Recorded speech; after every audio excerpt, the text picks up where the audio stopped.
বিশ্বকাপের প্রথম ম্যাচে ব্রাজিলকে রুখে দিয়ে বিশ্বকে চমকে দিয়েছে মরক্কো।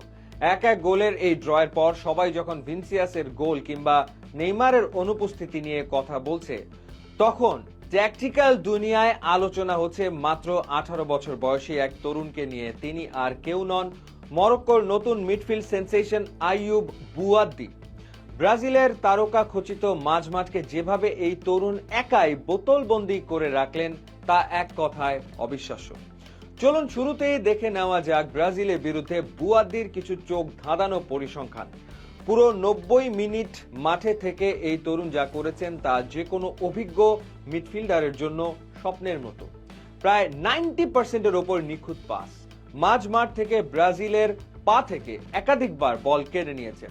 ক্যাসিমিরো এবং ব্রুনো গিমারাইজের মতো ফিজিক্যাল মিডফিল্ডারদের বিরুদ্ধে বেশিরভাগ ডুয়েল বা লড়াইয়ে জিতেছেন বুয়াদ্দি।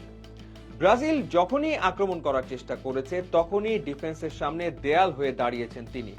লুকাস পাকেতার যে পাসিং ভুলের কারণে মরক্কোর প্রথম গোলটি পায়, সেই প্রেসিং ট্র্যাপের পেছনেও বড় অবদান ছিল বুয়াদ্দির পজিশনিং এর। মরক্কো মূলত হাই প্রেসিং এবং দ্রুত কাউন্টার অ্যাটাকে বিশ্বাসী, আর এই ট্যাকটিক্স সফল করার জন্য বুয়াদ্দি হলেন পারফেক্ট লিঙ্ক ম্যান।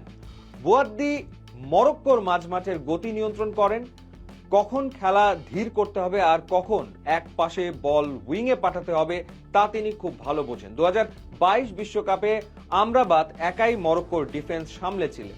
বুয়াদ্দি ডিফেন্স থেকে বল রিসিভ করে ওপরে পুশ করতে পারেন, যাকে ফুটবলের ভাষায় বলা হয় ডিপ লাইং প্লেমেকার।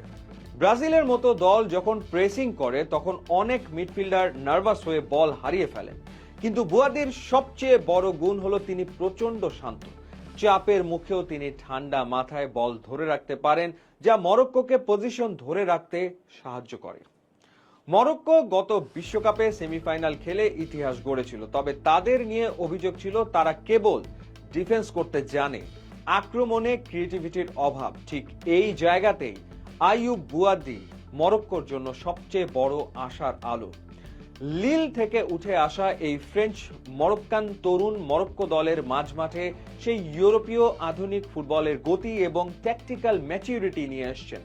এই বিশ্বকাপে মরক্কো যদি নকআউট পর্বে অনেক দূর পর্যন্ত যেতে চায়, তবে বুয়াদ্দির ফিটনেস এবং ফর্ম ধরে রাখা অপরিহার্য। কারণ গ্রুপ পর্বে বাকি ম্যাচ এবং পরবর্তী রাউন্ডগুলোতে যখন আরো বড় বড় দলের মুখোমুখি হতে হবে, তখন মাঝ মাঠের নিয়ন্ত্রণ ধরে রাখতে বুয়াদ্দির কোনো বিকল্প নেই।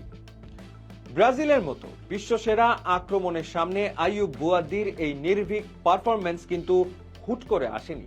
ফ্রেঞ্চ ক্লাব লিলের হয়ে ইউএফা চ্যাম্পিয়ন্স লিগে রিয়াল মাদ্রিদের মতো পরাশক্তিকে হারানোর পেছনেও এই তরুণের অবদান ছিল অনন্য।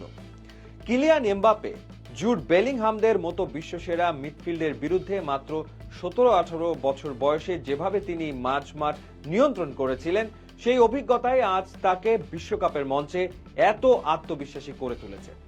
আন্তর্জাতিক ফুটবলে যে কোনো তরুণের জন্য ব্রাজিলের হাই প্রেসের মুখে পজিশন ধরে রাখা কঠিন, কিন্তু বুয়াদ্দির ইউরোপীয় ক্লাব ফুটবলের শীর্ষ স্তরে খেলার অভিজ্ঞতা তাকে ট্যাকটিক্যালি দলের অন্য সবার চেয়ে এগিয়ে রাখছে।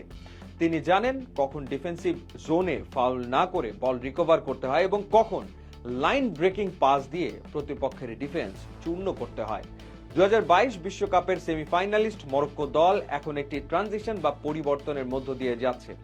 অভিজ্ঞ তারকাদের পাশাপাশি দলে এখন প্রয়োজন তরুণ রক্তের নেতৃত্ব। আইয়ুব বুয়াদ্দি মরক্কোর সেই গোল্ডেন জেনারেশনের সবচেয়ে বড় বিজ্ঞাপন, যিনি আগামী এক দশক দলটির মাঝ মাঠের হাল ধরবেন। আশরাফ হাকিমি কিংবা নুসাইর মাজরাউইরা যখন উইং দিয়ে ওভারল্যাপ করে উপরে উঠে যান, তখন বুয়াদ্দি ব্যাক লাইনে গিয়ে ডিফেন্সকে কভার দেন, যা মরক্কোর ট্রানজিশন ডিফেন্সকে করে তোলে নিরেট পাথরের মতো। টুর্নামেন্টের দীর্ঘ পথ পাড়ি দিতে কোচের এমন একজন ভরসাযোগ্য সেনানি দরকার ছিল, যিনি যে কোনো ফরমেশনের হোক 4-3-3 কিংবা 4-2-3-1 এর সাথে নিজেকে মানিয়ে নিতে পারেন। আর এই কারণেই বুয়াদ্দি কেবল এই ম্যাচের সেরা নন, বরং পুরো বিশ্বকাপে মরক্কোর ট্রফি স্বপ্নের মূল চালিকা শক্তি। ম্যাচ শেষে ফুটবল বিশেষজ্ঞরা এক বাক্যে স্বীকার করেছেন, ব্রাজিলের বিরুদ্ধে ম্যাচটি যদি ভিনিসিয়াসের গল্প হওয়ার কথা হয়ে থাকে, তবে দিন শেষে এটি ছিল আইয়ুব বুয়াদ্দির আগমনী বার্তা। মাত্র 18 বছর বয়সে তিনি বুঝিয়ে দিয়েছেন বিশ্ব মঞ্চে রাজত্ব করতেই তার আগমন।